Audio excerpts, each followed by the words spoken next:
الرابع في مباراة هذا اليوم. يراقب المباراة إداريا السيد ناصر الريامي من عمان، بينما مراقب الحكام يزبك عبد الله من لبنان. هنا محاولة يمنية تأخذ، برافو من اليمين، عرضية، محاولة راسية، جول!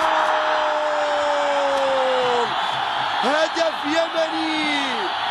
النونو، علي النونو إذا يعملها برأسية على يسار حارس المرمى، مباغتة لعباس أحمد، مباغتة ورأسية ستريشكو.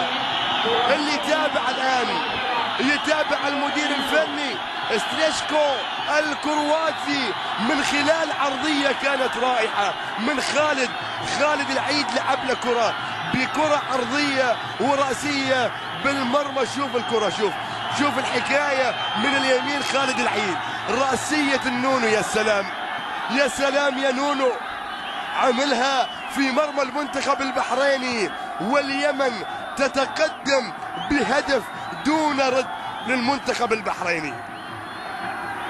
شوف الإعادة، برافو يا نونو. عارف الدالي صاحب البطاقة الصفراء الوحيدة. هنا مرور، تسديدة، خطورة، جول ثاني، جول ثاني، جول ثاني، النونو. ما الذي تفعل يا علي؟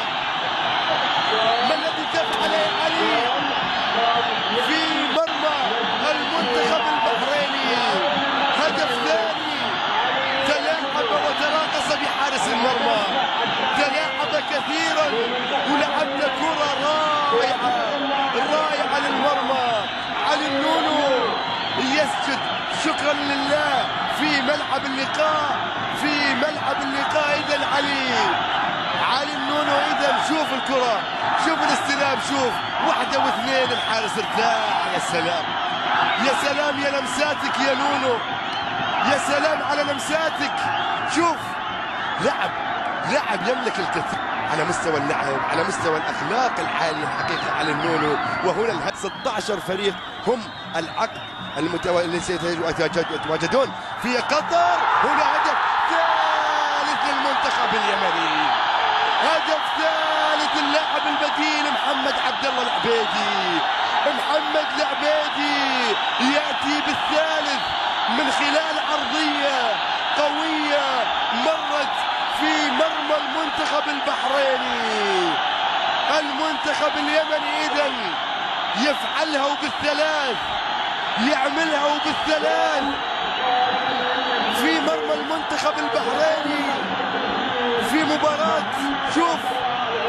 شوف الكرة، عمادة، وعرضية أيضا من سامي كرامة، والهدف لمصلحة المنتخب اليمني. انغاب النونو موجود أيضا على أساسي اللي جاء بالهدف الثالث لمصلحة